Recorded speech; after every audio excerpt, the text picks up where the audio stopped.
Assalamualaikum warahmatullahi wabarakatuh. Pada video kali ini saya akan menjelaskan tentang apa yang mengenai tentang security ya. Jadi nanti kita akan menjelaskan apa saja yang ada di dua framework-nya. Oke, aja. Di sini ada overview, yaitu untuk keamanan. Pada aplikasi web itu sangatlah perlu untuk kelangsungan hidup sebuah aplikasi. Di sini untuk mengantisipasi penyerangan-penyerangan dari pihak luar, salah satu hacker. Uh, di ini terdapat fitur-fitur keamanan yang cukup tinggi, yaitu ada authentication working with that password, ada cryptography, ada view security dan out client dan best practice. Di sini ada yang pertama, authentication adalah proses untuk memastikan bahwa user yang login adalah memang benar dirinya. Autentifikasi misalnya dilakukan dengan komunikasi username, email, dan password.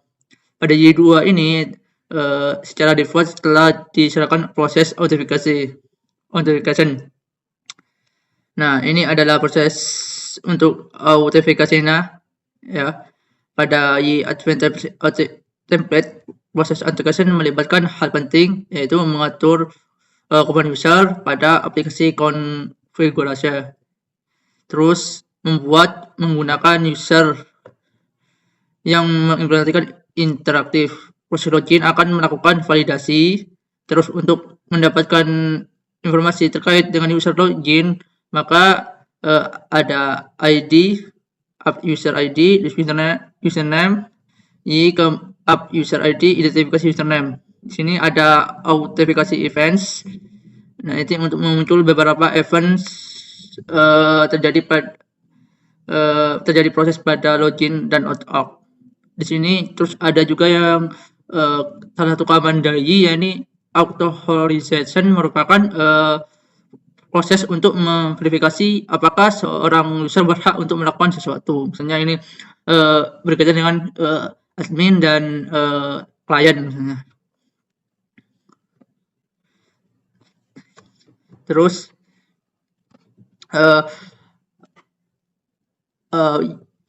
pada Y ini autentifikasi melibatkan komponen, yaitu access controller filter dan rule based action control atau RABAC yang pernah kita bahas gitu sebelumnya. Kedua komponen di atas dapat diri sendiri dan juga bisa digabungkan untuk mendapatkan kemampuan yang lebih lengkap. Ini ada contoh access control filter, merupakan sebuah metode yang sederhana untuk proses authentication yang diimplementasikan sebagai filter access controller. Terus ACF ini bisa digunakan pada controller untuk mengatur hak akses terhadap action atau routes yang di dalamnya. Terus perhatikan script di samping ya. Di sini untuk aksesnya ada apa saja. Di sini ada online-nya, login, logout, dan sign up. Di sini ada rule-nya ya, Jika dia login, lalu dia akan menuju ke sign up. Selanjutnya jika selanjutnya ke logout action-nya.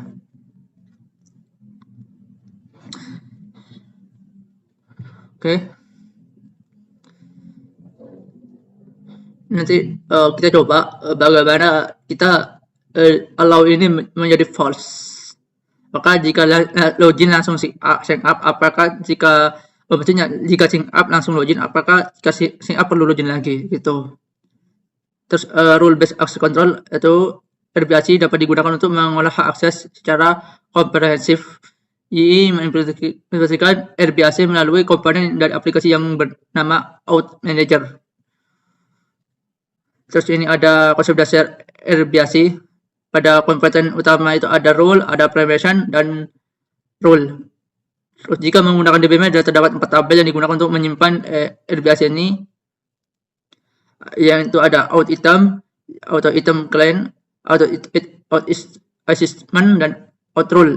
Terus yang kedua ada rule, permission rule. Terus bekerja dengan password. Nah, di semua developer baik Baik itu bahwa password tidak boleh disimpan dalam sebagai teks. Jadi GUID ini kita akan menggunakan algoritma MD5 atau SH1 yang sudah cukup aman. Namun, dengan teknologi yang baru, password yang disamping menggunakan algoritma tersebut tidak mungkin untuk dapat diketahui secara struktur konteks serangan. Oke. Terus ini ada kriptografi misalnya, mengedit data random untuk memproses mereset password via email. Oke. Terus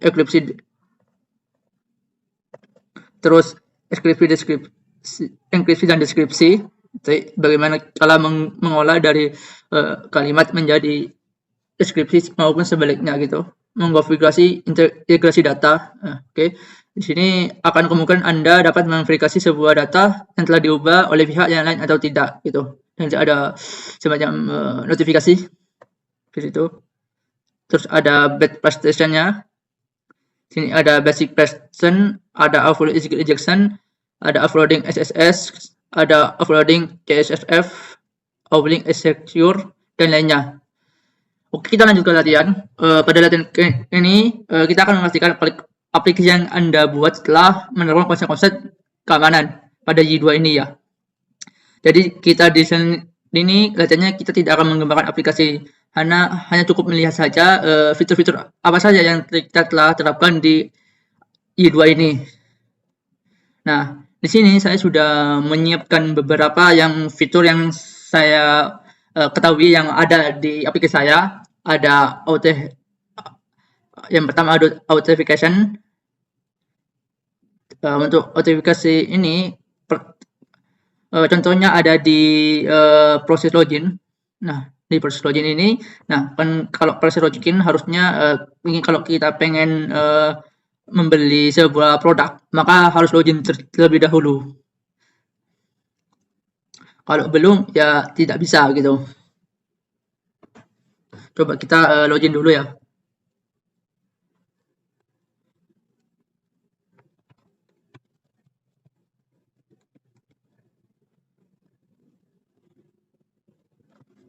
Nah, di sini kita bisa lakukan pembelian. Nah, di sini kita bisa sudah melakukan pembelian ya. Nah, untuk kode sendiri kita itu ada di sini di list KP. Nah, di sini. Nah, di sini jika aplikasi user itu user login, maka itu ada tombol untuk membeli. Jika usernya itu adalah quest, maka allowed untuk please login by item untuk membelinya. Untuk authentifikasi yang lain itu ada di front end ya. Terus ada di config, main lokal. Nah, di sini itu ada G.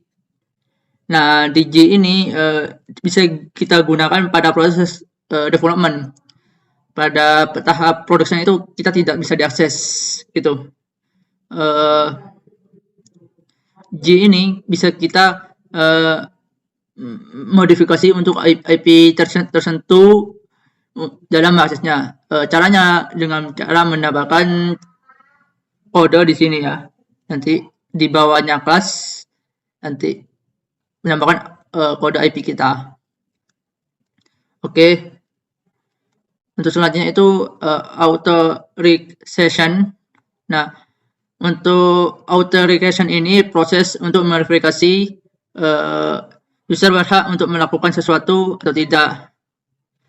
Kita akan melakukan proses control filter pada authorization ini. Nah, pada authorization ini kan kita banyak untuk yang mengakses. Nanti kita akan melakukan pembagian pada fitur tersebut ya. Di situ ada di back end, di front end ya maksudnya. Ada di controller.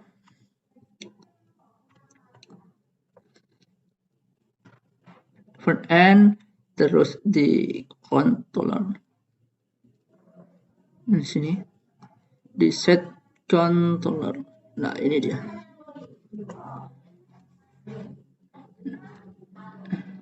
Nah, di sini akan ada filter akses di sini. Ini kita melakukan akses saja apa saja. Kita bisa melakukan atau setup.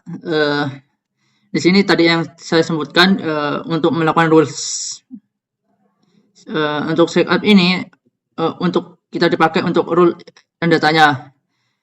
Jadi rules yang belum login. Contoh seperti ini ya, kita lockout ya. Nah, ini kan user yang belum login ya. Nah, contohnya ini ya.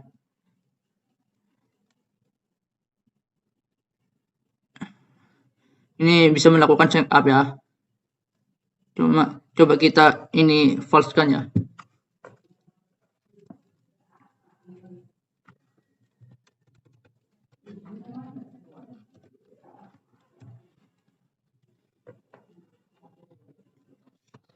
Untuk CM-nya kita false kan.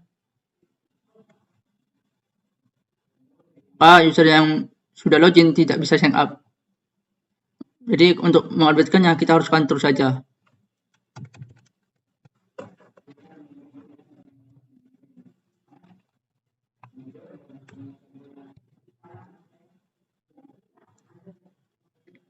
Nah, kita sudah bisa ke sebelumnya, sudah bisa sign up lagi.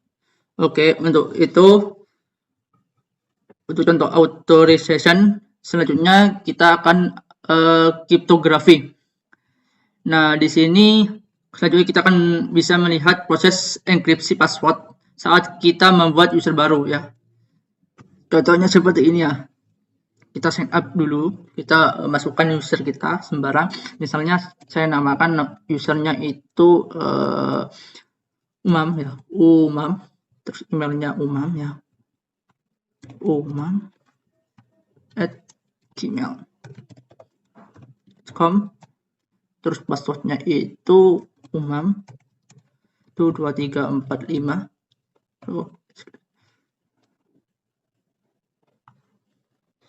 Oke, ini sudah berhasil dan silakan untuk verifikasi for email. Kita coba akses ke localhost.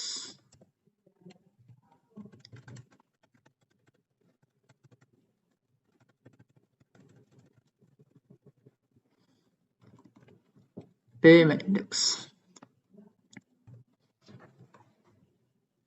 Nah, cari ada di My Advanced, oke.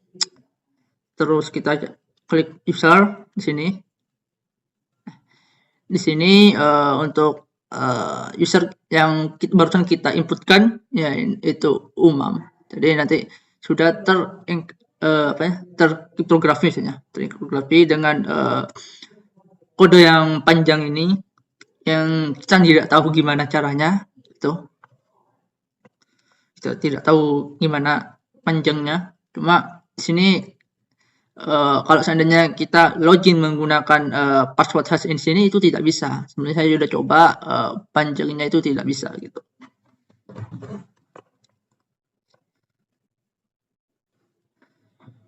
Ini sudah dilakukan hash ya. Kita akan mendapatkan proses yang aman. Jadi untuk deskripsinya kita sangat susah gitu untuk melakukan deskripsi. Itu ya. Kita lihat di codingannya ya. Di common model user di mana sudah? Di insert password.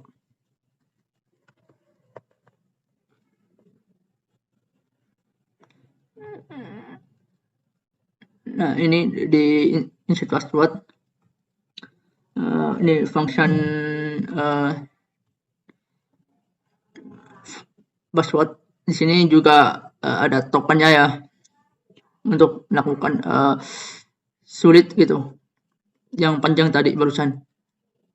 Nah, selanjutnya itu selanjutnya ada CSRF di dunia ini. Di sini ada 2 from-nya. Itu diberikan token CSRF supaya dari aplikasi lain itu tidak memiliki izin untuk bisa mengakses ROM kita. Jadi kita bisa melihat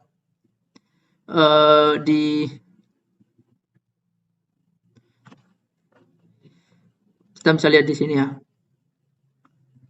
Sini di upload dulu, lalu klik inspect element. Nah, kita cari yang namanya from login ya.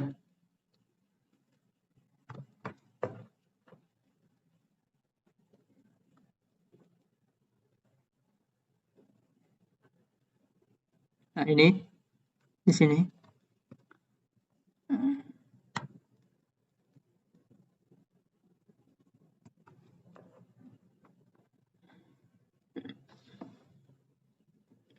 Di sini tuh di from login itu terdapat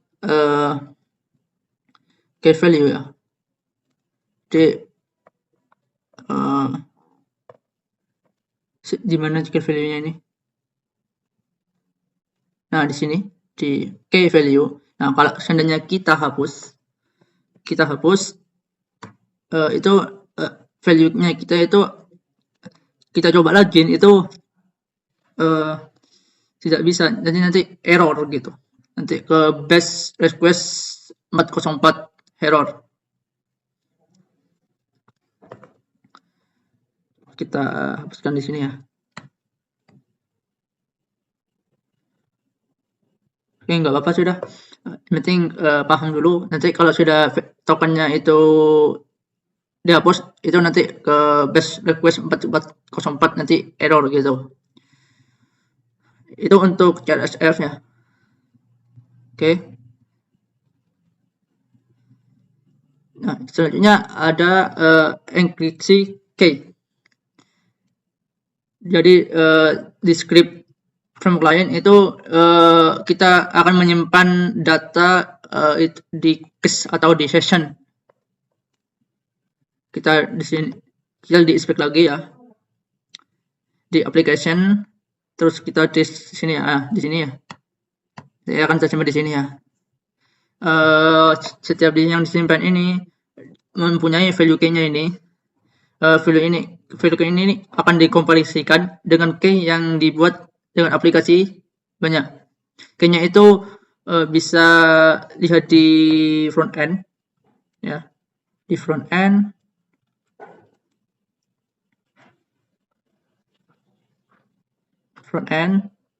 terus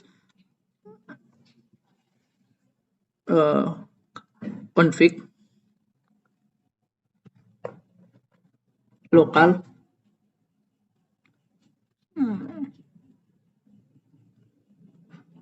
Nah, di sini terdapat cookie validation key. Jadi key yang di sini kita sebelumnya kan kita pernah buat secara otomatis itu terbuat pada saat kita menginstal template i2 ini. Jadi fungsinya untuk memvalidasi cookies pada user seperti itu. Terus selanjutnya itu ada yang namanya SQL injection. Nah, yang SQL injection ini sudah kita peroleh pada bawaan framework i2 dengan menggunakan kelas active record. Jadi kita bisa dilihat di front end, di model, terus di item,